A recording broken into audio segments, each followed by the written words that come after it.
Well, we're going to talk about sugar today. We all love our sweets, or at least many of us do. Whether it is pastries or muffins or cakes or not diet drinks, but drinks or ketchup, or let's just talk about sugar. Sugar's in almost everything, processed, and it's hidden, and you don't even know it. And people, at least in the United States, eat lots and lots of sugar. But they have found that sugar and depression, gut health and depression, sugar and depression are linked. And guess what? They've done studies, and when sugar and other factors are there, people end up having more mental issues, depression particularly. But sugar does not only affect us in that way. And I am going to rush through this a little bit because there's so much to know about sugar. Sugar is not good for your body. We like it, but we don't need it. That's absolutely right. We don't need it. We don't need to be having as much sugar as we normally do. It says an average American consumes about 17.4 teaspoons of sugar per day. 17.4 teaspoons of sugar per day. The human body isn't even made to process that amount of sugar, especially the high fructose corn syrup. That's even the worst kind of sugar.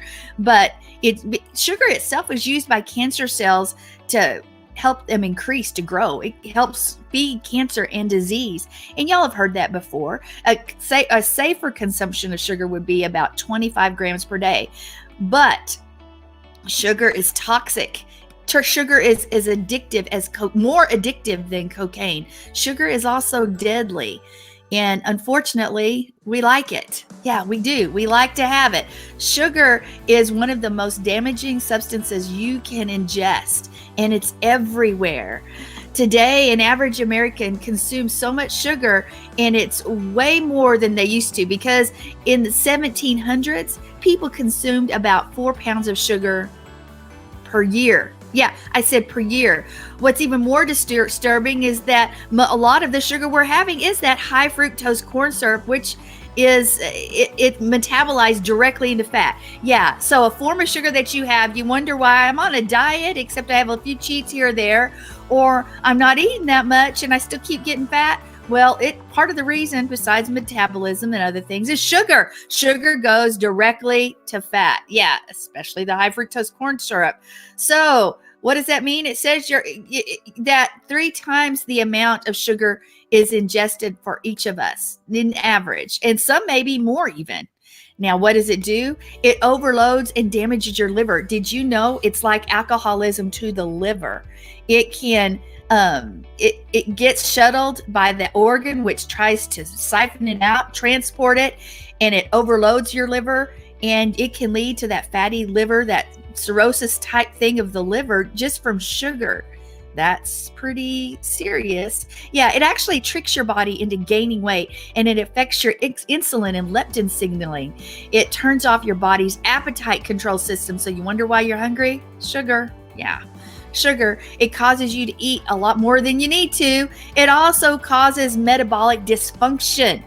So if you eat too much sugar, it causes symptoms known as metabolic syndrome. It includes weight gain, abdominal obesity, decreased HDL, increased LDL cholesterol levels, elevated blood sugar, elevated triglycerides, and high blood pressure. Also, your uric acidic levels, they get high, which puts you at risk for heart and kidney disease. It does. Hey, does any of this sound pretty serious? As Desiree said, yes, it is serious. So to me, when you hear about the non-alcoholic fatty liver disease, that's pretty heavy. It also, fructose can be directly linked and indirectly linked to your brain's hedonic pathway, and that creates dependence, which goes back to it being more addictive than cocaine. And Alzheimer's disease is another deadly illness that can come from too much sugar. Yeah, there are other factors, but look at sugar. Sugar can lead to hypertension. It can lead to lipid problems. It can lead to heart disease. It can lead to polycystic ovarian syndrome. Well, as well as the link to depression and other things, because good gut health affects your body more than anything as well. So we need to eat right. We need to eat right, folks. Now, I'm telling you, sugar is so addictive and you become dependent upon it and you don't even know. And for us personally, one of the best ways to detox and remove that addiction to sugar is a fast. If nothing else, do a Daniel fast for 3 weeks. Don't cheat.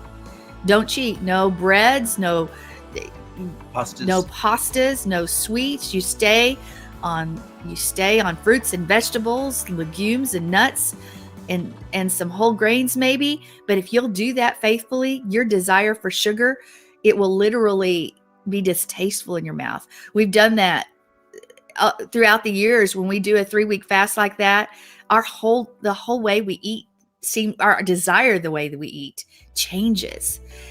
Also stay away from sweeteners. Did you know that one can of soda, or we call it Coke here in Texas, Coke is all drinks, but one can of soda has 39 grams of sugar, and it's so not good for you. Soda also leaches calcium from your bones and does so many other things.